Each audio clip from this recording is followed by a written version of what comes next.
Hello everyone and welcome to Beyond the Lane. We are going to talk about that game against Wolves at home because it was a game of two halves without a doubt. Result 1-1 each. To be honest, 50 minutes in the second half, I would have taken a draw any day of the week because we looked in absolute shambles. But before we get into the blow-by-blow accounts of the whole game and all the talking points and then a roundup at the end, let's just have a look at some of these match stats because it really doesn't belie the result and the way we played. So we had 10 shots, 3 on target. We had 52% of the possession. We had 396 passes with 82% pass accuracy. I think we put something like 60, 70 balls forward or to other players that just never reached the team at all. And most of that was in particular in the first half. 10 corners, and Vic had to make two saves, two very important saves throughout the game for us as well. So that's just the general stats overall for the game, which actually makes it suggest like it was quite competitive, that we did quite a lot of work. And to be honest, Wolves' stats were very, very similar to ours. They had 9 shots, 3 on target, possession obviously at 48%. Their passing wasn't too dissimilar from ours in terms of how many balls they got passed around, and their accuracy was relatively similar to ours as well, but they just seemed so much more productive in terms of being on the ball. As I said at the start of the intro, definitely a game of two halves. So we'll jump into the blow by blow for each of the halves, and then at the end we'll kind of round up the whole feeling across both those halves and overall the game and what actually do we look like doing going forward and actually how it all panned out, because there were a number of changes before this game. We started with Ndogi on the left and Spence on the right, with Porro dropping to the bench. And Xavi starting out on the left with Bergval in the number 10 role and Bentancur and Palhinha starting in that midfield. So the lineup, from what I put into the preview video for this game, is pretty much what I thought it would be, apart from that switch out of Porro for Spence. So let's get into that first half, because it was definitely the better half for us, despite the fact we scored a goal in the second one. So we put a lot of balls about. 14th minute, Xavi put across into the left-hand side off the post for Kudus. And Sam Johnson made an absolute save. It was one of those ones we kept putting balls forward. Johnson played an absolute blinder today. I think he was really, really good in goal for Wolves.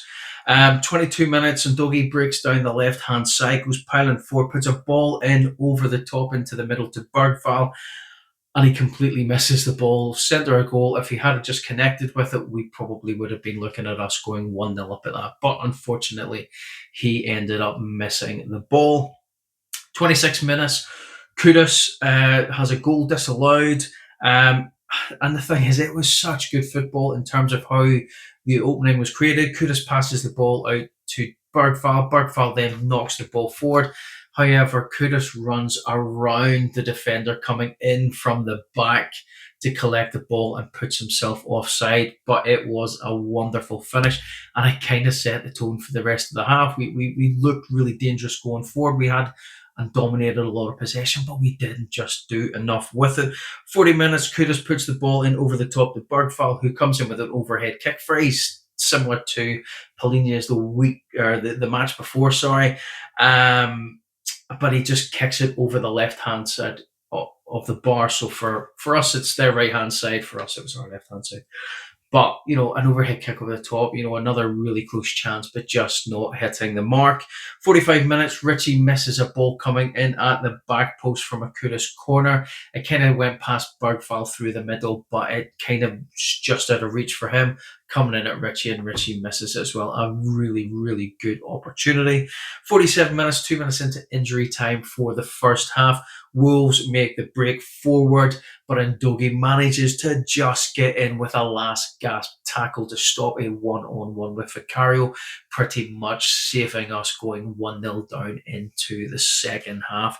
So overall in the first half, I'd probably say the first 10 minutes and the last sort of 5 minutes of the half, Wolves were pretty much dominating us all over. In between, it was very much us dominating, but the problem is we just did not have any end product to it. We put so many balls forward that were just going nowhere. Xavi was having a nightmare on that left wing. Every ball he was playing was dropping to somebody else, or he was putting it too hard over the top. And Dogi, to be fair, although he did do quite a bit in the first half, again, once he hit that forward line, instead of looking for that pass into the middle of the box or playing it out to somebody else on the attack, he just kept trying to take the ball in and do it himself. You're a left back, mate. You're not there to create goals. You're not there to score them. You're there to get that ball out from the half, look for that pass and return to your post. If you're supporting the attack, support the attack. But there were so many other positions there that that ball could have been played into. He had one where he literally took it all the way down to the byline and then tried to go in at goal himself and completely fluffed it. I think Berval and Richie were sitting in the middle of the box waiting for that ball to come in, with Kudus coming in from the far right hand side. And he had a couple of occasions like that. I kind of felt that left hand side was so poor today. Right hand side, Spence. I kind of feel he's getting a wee bit cocky now. This whole posting on Instagram thing with saying there's another one for the penitentiary and all the rest of it. He just needs to just get on with his game. You're playing very well. Just stick to it, because I kind of felt in the last game when he played and into this one, he was just overcommitting. He was overconfident when he was going forward for tackles, or when he was taking the ball and going forward, and just not really pulling it off at the right hand side of the defence where he was supposed to be playing as strong. And I kind of felt that upset the balance a wee bit in terms of that. Kudus was an absolute machine in the second half, and to be fair, he just seemed to be the only creative outlet that we really had that was trying to produce something and actually giving us opportunities. But our end product in the first half was practically non-existent, and it wasn't for the want of trying from those going forward. I mean, Richie worked his backside off again, as he does in every game, but just wasn't getting the service into the middle to allow him to really do something with it. So leaving off from that, I mean, actually, to be fair, there was one chance for Wolves literally right at the death of the first half, and I completely forgot to mention it. Where the balls came in, it's dropped to, I can't remember the guy's name, and he struck the ball just outside the 6 yard box and cracked it off the crossbar, kind of that stanchion with the post, which could have really put us into more trouble than what we actually were when we go into the second half. So all in all, the first half we look strong, but without that end product, and it looks to be really telling in terms of where we're looking. So right now, going forward and struggling to score, but we'll round that up after the second half. Into the second half, we just weren't at the races at all. 53 minutes, Wolves eventually get the goal. Again, starting the first half exceptionally strong and really, really dominating us. We didn't know how to get that ball forward or keep it into their half, we paid the price for it. The 53rd minute, they had a corner, comes in, it kind of bounces about the box a bit. There's a ball comes in, Vic drops, two hands behind the ball, does everything that he should do, but you're really kind of looking for him to try and get a hold of that ball as he's diving out towards. I know it's very difficult when you're diving full stretch to try and do that, but he did everything right with getting both hands to the ball. Unfortunately, after saving it, the ball comes straight out, strikes Polinia, kind of bounces out, and Bueno comes in and just manages to get a toe to it and knocking it into the net. Any other game, that ball probably would have went wide. Polinia would have turned and cleared it, and we wouldn't have been in any trouble. And that just seemed to be the mood of the game today. Every ball coming in, we were second to it. It was bouncing off us, and Wolves were just pouncing on everything. So that was then 1-0 up. Then it wasn't until the 62nd minute that we actually started to see the changes that actually, to be fair, I thought we might have seen in the half-time period, where we would have seen maybe one or two players coming on to try and change things up a little bit. But they were the changes that kind of needed to be made. And I think when we talk about the overall game at the end, we might start to see a wee bit more of going forward into the next game. So substitutions made, Spence comes off, Pedro Porro comes on into that right back role. Bentancur comes off with Johnson coming on, which meant Kudus shifting out to the left, Johnson then moving to the right. To be honest, my feel on it should have been keep Kudus on the right, because that is where he was predominantly supplying our chances, and just put Johnson on the left. He can play down that side, just leave him there. Xavi then switches from the left into the number 10 role, which, to be honest, the way things were going, he really should have started the game there, but he didn't. We then seen Bergval moving from the number 10 position in covering Bentancur's role in beside Polina, allowing Xavi to have that kind of free roaming move through the park. And it did kind of change things up a little bit. We seemed a little bit more steadier in the middle and we were going forward, but we were still really lacking that opportunistic movement up front where we're looking and running into spaces, we're looking for passes and things like that. It didn't quite work, but those were the right moves to make, if I feel. 73 minutes, Vicario's then having to make another save after Wolves completely piled forward, smashed through. We were literally left trailing, and Vicario makes a really good save to keep us within touch and distance. Within the 72nd minute, we've seen another double substitution with Bergval coming off, Sarr coming on, who's pretty much more suited to sit in that wee kind of whole role for where Bentancur would normally play, obviously with Xavi moving into the number 10 role. Xavi actually ends up coming off and Odeberg comes on, and we kind of see another wee shift in and around those positions again. So yeah, it's we kind of started making a wee bit more, but instead of making defensive ones to kind of hold back, because Wolves by this point were absolutely rampant. They were ripping us to pieces. They were absolutely dominating the crap out of us. We couldn't put balls forward. They were first to everything. They were closing us down. If we were taking the balls, they were taking them off us, and we were just really struggling to go forward at all. It was just wave after wave of Wolves attacking, and they very much looked like the home team there. We looked like we were playing away and playing exceptionally poorly. At the third minute, again, we went to get that equaliser, and Dougie's come off with Matthias Tell coming on to replace, and it kind of changed the game a wee bit forcefully. But Tell looked as if all the misses from the midweek game against Doncaster wasn't bothering him at all. He was looking to take the ball, and very similar to Sarr. Sarr came on, and we kind of seen that wee change where somebody's actually running into the spaces, somebody's looking to receive those balls and then play the ball out and play it forward and actually try and do something with it. Until I felt kind of tried to do the same. And that then led up to the 93rd minute with 5 minutes added on for extra time, where the ball's getting played in. Tell's taking the ball outside of the box, takes a nice wee turn and a wee movement to the right, plays the ball across into Sarr. Sarr knocks the ball back, and Polina just side foots that ball into the right-hand corner of the goal, giving us the equaliser for the game. And then pretty much we looked like we were, all of a sudden we'd woken up with a minute left, and Wolves just couldn't really contain us at that point. But for 1 minute, we were really pushing to try and get that. And then we just had this mad kind of 20, 30 seconds where Odeberg was mucking about in the middle of the pitch with the ball. We lost possession. Wolves started going for it, and I just thought to myself, because let's face it, it was the kind of game where it could have happened, where, oh my God, are they going to end up piling in here and getting a winner?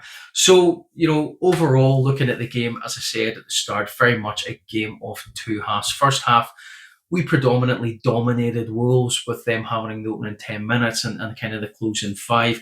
Second half, it was the other way around. Wolves pretty much dominated us for a good 35, 40 minutes of that half. We kind of came into it once all the substitutions came on and the changes and movements around the pitch kind of starting to come to fruition. And we actually started, Sarr, I think, really changed the attacking impetus for us when he came on. He was receiving balls, as I said earlier, and actually looking to move and play balls forward, whereas beforehand we were playing balls around, but nobody really seemed to be looking for that ball to come into them to turn and try and do something with it. So we started coming on, and then, as I said, with Tell coming on, they just seemed to look like, I want the ball, give me the ball, I want to make things happen. And towards the end, that's actually what ended up happening with both of those players coming in and actually doing what we needed to be done to give Polina the ball to score that goal. Overall, the changes in the team in terms of playing Spence at right back and Dogie at left back, I think really didn't help with the balance. The left side of the pitch was Xavi. Xavi was just having a nightmare. We're all human. We all have these moments playing football where you just have an absolute stinker of a game, and Xavi just did. it wasn't for the want of trying. He was getting balls, he was trying to play them through, and he was either overhitting or underhitting passes, or he was just putting them wide.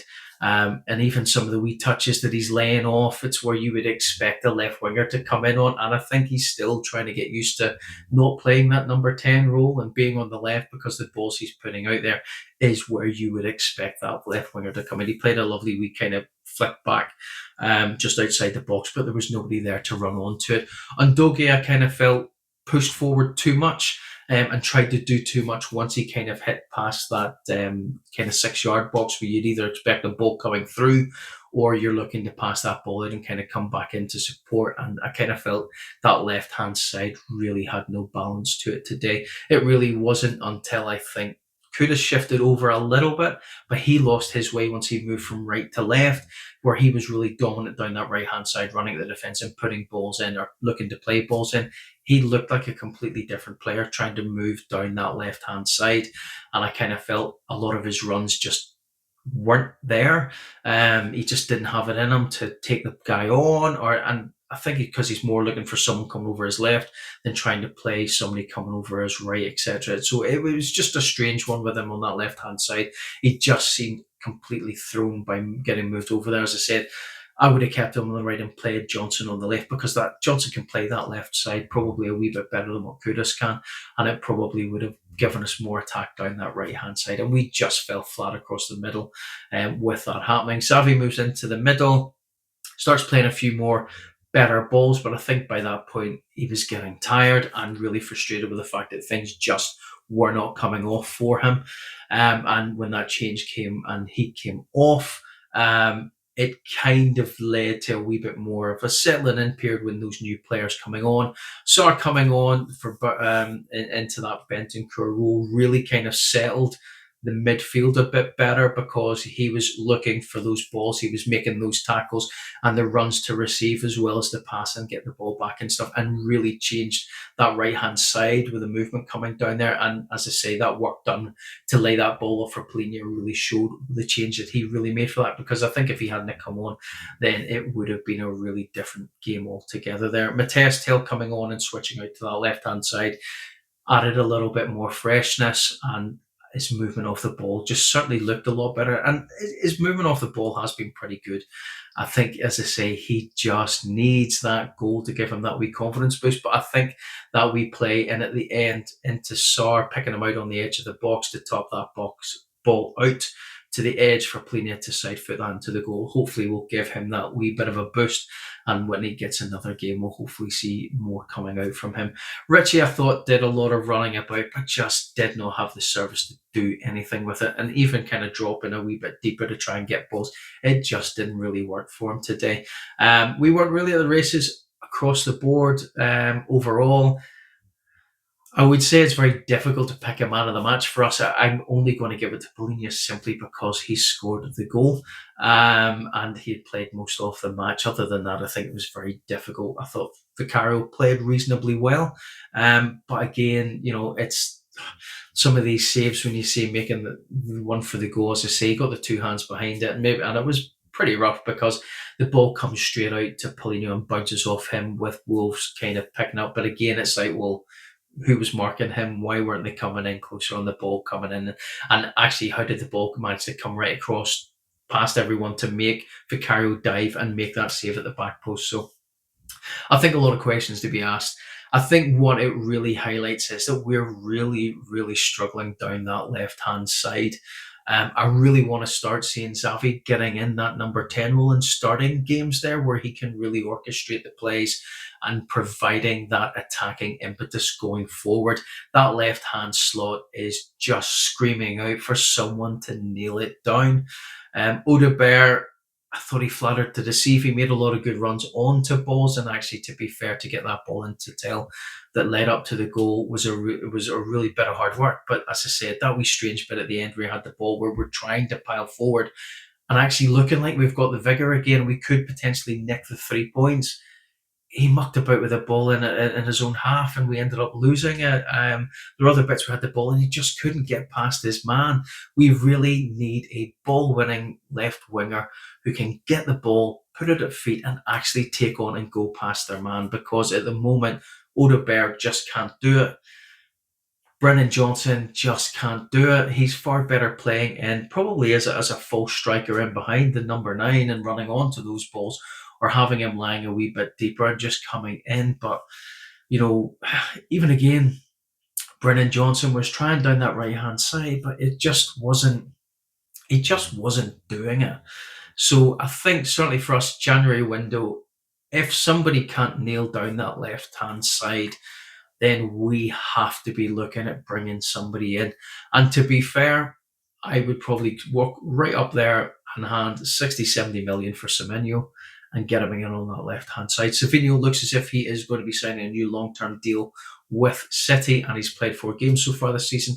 So that one's out the window straight away. But for me, I think Semenyo's the one to be looking at and bringing in there, because if we can get someone that can provide that attack the same way we have with Kudus down that right hand side, then we're going to be looking pretty good. Bearing in mind that Kulusevski should be returning on the run up to the end of this year. He's still going to need match fitness and all this, and he could whip out to that left hand side if need be, or Kudus could switch to the left with Kulusevski piling down that right hand side, allowing Xavi and Bergvall to operate in that number 10 role if we need them to rotate out and through those spaces. Up front, we're definitely lacking. We really need Kolomoani to get back and get fit, because we're really missing that centre forward that wants to pile forward. Richie played very well, I thought, today, did a lot of work, but just there was no service to allow him to deliver that end product, especially when you're looking at a team like Wolves, which he has a 50% scoring ratio in games played against them, 6 in 12. That now becomes 6 in 13. So we really need to start taking on our shots, getting them accurate, getting them on target, and putting them in the back of the net. So I think, as I say, some of those changes today really disrupted the balance. But again, it shows the fight in the team to come back. We did it against Brighton. We did it now against Wolves right at the death. So, and Polina, I mean, if we don't look to make him permanent in January, then I think there's something wrong. I mean, I know we've got the deal to sign him at the end of the season if we wish to, but I think we could probably do something to get him in a little bit sooner permanently.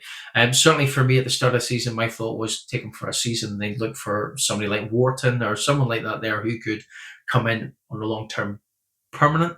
But to be honest, the way he's playing, it would be hard not to sign him and just hand Bayern the Munich, not even negotiate a reduced fee, just give them the money and get him in at the end of the season if we don't try and make that permanent in January. At least with that option to buy, and I think the way he's playing his football, I think he's really loving it here, and it would be a really great signing for us. So our next game is away to Bodo Glimt in the Champions League. I think it's Tuesday or Wednesday, maybe Wednesday. So we'll get a preview video out for that. To be honest, if we're looking at the game today, I really feel bad for Wolves, because Wolves absolutely reamed us today. They should have walked away with the 3 points. Thank goodness we managed to keep going to the end. To say those changes right towards the end really sparked a change, and we got the point. But in reality, it was 2 points dropped, the same way that the draw against Brighton were 2 points dropped. We're still sitting in third. The results went for us today. Liverpool lost, Man United lost, Chelsea lost. Newcastle play Arsenal tomorrow. Arsenal are away from home. If Newcastle do something there, then it's a really poor performance for us for the weekend, because we've had the opportunity to make that jump and move forward. But the one thing I would say is we almost became Dr. Tottenham today. I mentioned it in the preview video, and to be honest, it really looked like that's the way it was going to go, because Wolves really were pushing for that second goal, and thankfully we managed to get the equaliser to keep us in the running for those top spots. So all in all, absolutely frustrating game to watch. Dire in some cases, mostly the second half, but enough fight to do something and put the ball in the back of the net. But we need to be taking our chances up front and actually creating more. And actually, we need to be looking to move more and look to receive balls. We can't go hiding in games, especially when we're at home. That is the video, guys. Hopefully you have enjoyed it, and I will see you in the preview video for Bodo Glimt midweek. Come on, you Spurs.